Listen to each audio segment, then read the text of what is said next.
Hola mis queridos amigos, un saludo muy cordial.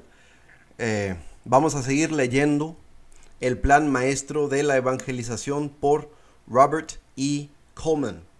Estoy probando por primera vez un nuevo micrófono y creo que va a mejorar bastante la calidad del sonido y espero que los ayude mucho a poder escuchar mejor.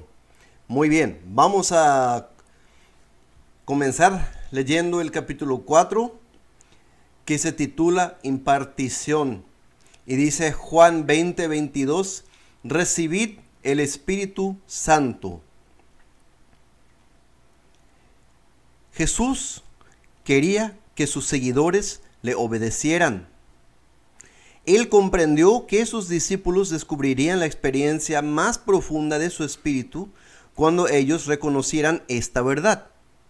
Y al recibir su espíritu, ellos conocerían el amor de Dios por el mundo perdido. Es por eso que sus demandas fueron aceptadas sin argumentos. Los discípulos entendieron que no estaban tan solo guardando una ley, sino que estaban respondiendo a uno que los amaba y estaba dispuesto a darse a sí mismo por ellos. La suya fue una vida de dar y dar a otros lo que el Padre le había dado a él. Él les dio su paz, por medio de la cual se sostuvo en la tribulación. Él les dio su paz, por medio de la cual pudo obrar al estar rodeado de sufrimiento y pena. Les dio la llave del reino contra el cual los poderes del infierno no prevalecerían. Más aún, les dio su propia gloria, la cual poseía desde antes de la fundación del mundo, para que ellos fueran uno, como Él era uno con el Padre. Él dio todo lo que tenía. No retuvo nada, ni aun su propia vida. Así es el amor. Siempre se está dando a sí mismo. Cuando es reservado, no es amor. En este sentido, Jesús ilustró claramente delante de sus seguidores lo que significaba cuando dice, ¿por qué de tal manera amó Dios al mundo? El significado es que Dios dio todo lo que tenía a los que amaba, aún su Hijo unigénito.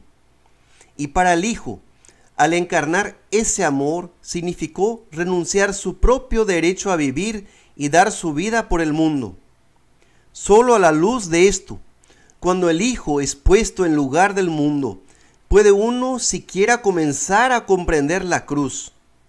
Pero aún comprendiendo esto, la cruz de Cristo es algo inevitable, pues el amor infinito de Dios solo puede ser expresado en una manera infinita. Así como el hombre por su pecado debía morir, así también Dios por su amor tenía que enviar a su Hijo a morir en nuestro lugar.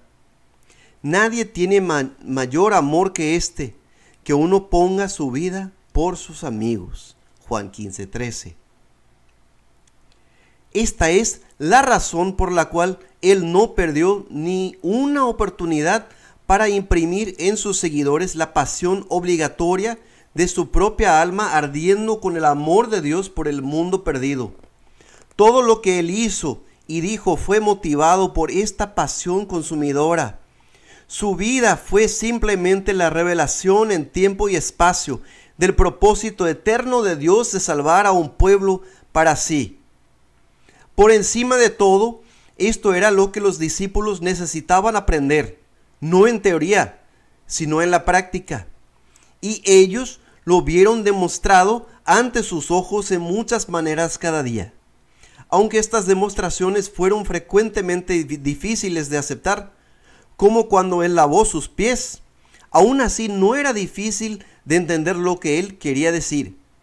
Ellos vieron cómo su maestro se negó a sí mismo muchas de las comodidades y placeres del mundo y se hizo un siervo entre ellos. Ellos vieron cómo las cosas que eran más preciadas para ellos, la satisfacción física, la aclamación popular, el prestigio, todos fueron rechazadas por Él. Mientras que las cosas que ellos buscaron evitar, pobreza, humillación, dolor y aún la muerte, Él las aceptó voluntariamente por causa de ellos. Al verle ministrar a los enfermos, confortar al dolido y predicar el evangelio a los pobres, era claro que el maestro no consideraba ningún servicio muy pequeño, ni ningún servicio muy grande, cuando era hecho para la gloria de Dios. Ellos pueden no haberlo entendido siempre, y ciertamente no podían explicarlo, pero nunca lo confundieron. La renovación constante de su propia consagración a Dios a través de su servicio de amor hacia otros constituyó la santificación de Jesús. Esto fue demostrado claramente en su oración sacerdotal al decir: como tú me enviaste al mundo, así yo los he enviado al mundo. Y por ellos yo me santifico a mí mismo, para que también ellos sean santificados en la verdad. Juan 17, 18 y 19. Noten que esta separación de sí mismo para Dios indica por la palabra santificar no fue necesaria en el caso de Jesús para efectuar limpieza, pues Él siempre fue puro. Tampoco era necesaria para recibir poder para servir, pues Jesús ya tenía todo el poder que podía usar. Al contrario, su santificación, como el texto revela, fue en el área de la dedicación a la tarea para la cual había sido enviado al mundo. Y en dedicación a ese propósito de evangelización, dio su vida continuamente por ellos. Su santificación entonces no fue para su propio beneficio, sino para el de sus discípulos, para que ellos fueran santificados en la verdad. Es decir, al darse a sí mismo a Dios, Jesús se dio a sí mismo a los que estaban a su alrededor para que llegaran a tener a través de su vida una dedicación similar a la misión para la cual Él había venido a este mundo. Todo su plan evangelístico dependía de esta dedicación y a su vez de la fidelidad con la cual sus discípulos se dieron a sí mismos en amor al mundo a su alrededor.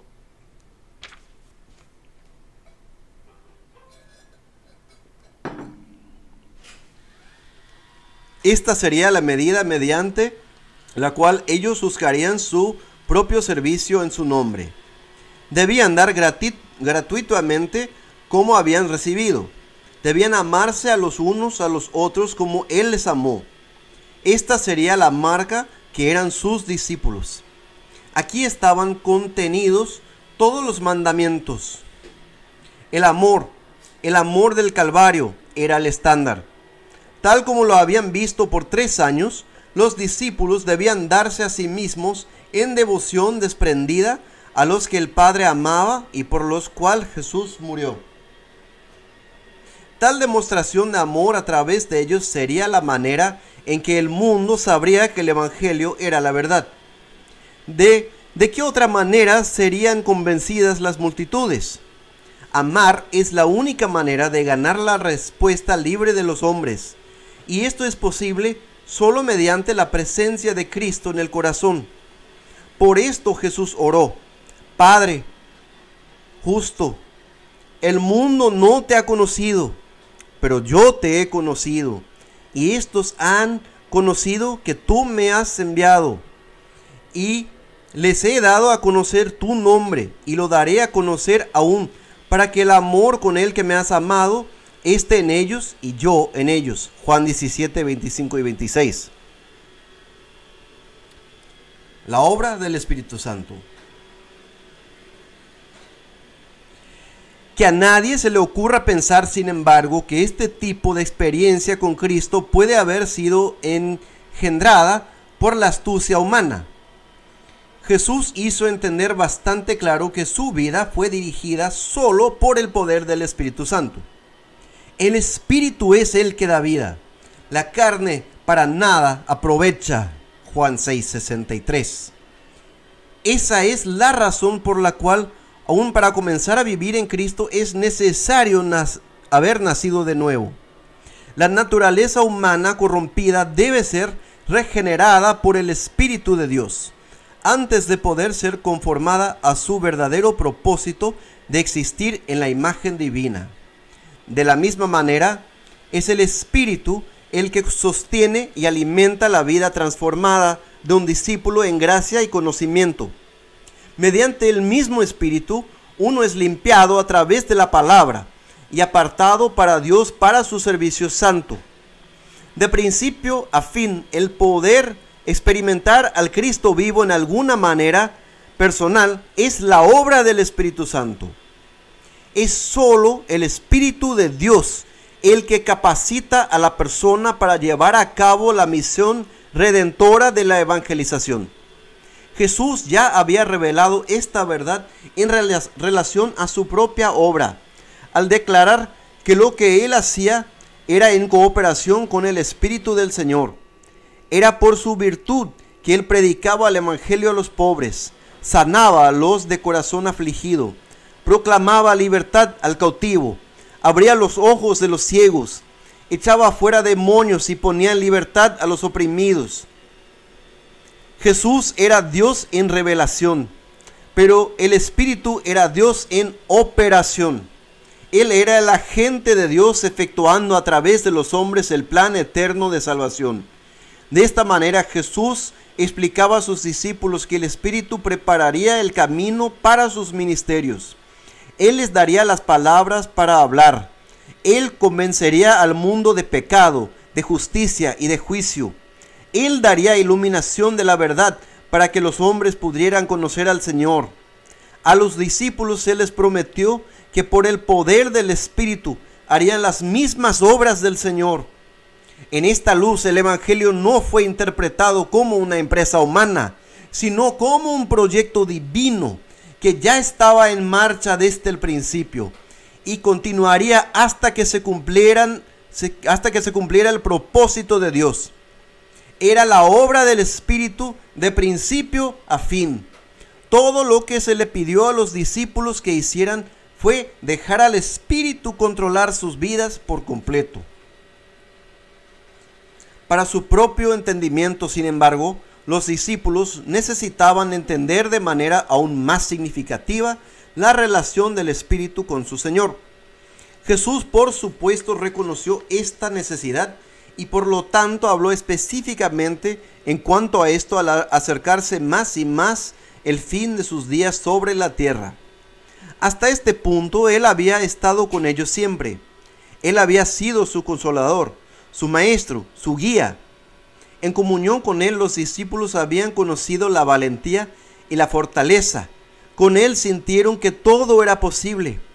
Pero su problema era que Jesús iba a regresar al cielo. Bajo estas circunstancias, Jesús necesitaba explicarles cómo les iría luego que Él los dejara. Fue en este tiempo que Jesús les habló del Espíritu como otro consolador, un abogado, uno que estaría a su lado, una persona que tomaría exactamente el mismo lugar con ellos, en la esfera invisible de la realidad que Jesús había llenado en la experiencia visible de la carne. De la misma manera como Él le había ministrado a ellos por 3 años, ahora el Espíritu los guiaría a toda verdad. Él les mostraría las cosas que habían de venir, les enseñaría lo que necesitaban saber, les ayudaría a orar. En resumen, Él glorificaría al Hijo tomando las cosas de Cristo y haciéndolas reales para sus seguidores. El mundo no podía recibir esta verdad porque no conocía a Jesús, pero los discípulos sí lo conocían, pues Él había estado con ellos y en el Espíritu continuaría con ellos para siempre. Jesús no estaba hablando de teoría, credo, un arreglo provisional. Era la promesa de una compensación real por la pérdida que los discípulos sufrirían. Otro consolador, tal como lo era Jesús, los llenaría con la presencia misma del Maestro. En realidad, los privilegios que los discípulos disfrutarían en esta profunda relación con el Espíritu eran mayores de los que habían tenido al caminar Jesús con ellos por los caminos de Galilea.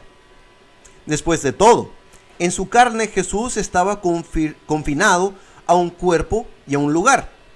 Pero en el espíritu, estas limitaciones serían todas removidas.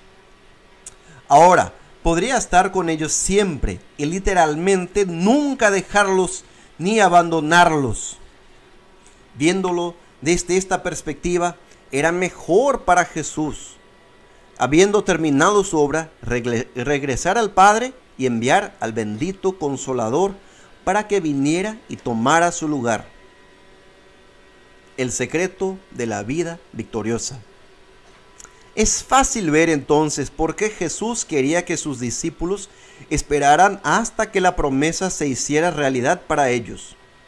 ¿De qué otra manera podrían ellos cumplir con la comisión de su Señor con gozo y paz? Ellos necesitaban una experiencia de Cristo tan real que sus vidas fueron llenadas de su presencia. La evangelización debía llegar a ser una compulsión interna, purificando sus deseos y guiando sus pensamientos. Nada menor que un bautismo personal del Espíritu Santo sería suficiente. La obra sobrehumana a la cual fueron llamados demandaba una ayuda sobrenatural, una capacitación con poder de lo alto. Esto significaba que los discípulos, mediante la confesión de su orgullo y enemistad, arraigados en completa rendición a Cristo, debían venir por fe a una nueva y purificadora experiencia de la llenura del Espíritu. El hecho de que estos hombres eran comunes y corrientes no era obstáculo alguno. Esto solo sirve para recordarnos del inmenso poder del Espíritu de Dios, que cumple su propósito en discípulos completamente rendidos a su control. Después de todo, el poder está en el Espíritu de Cristo. No tiene nada que ver con quién somos, sino quién Él es. Y esto es lo que hace la diferencia.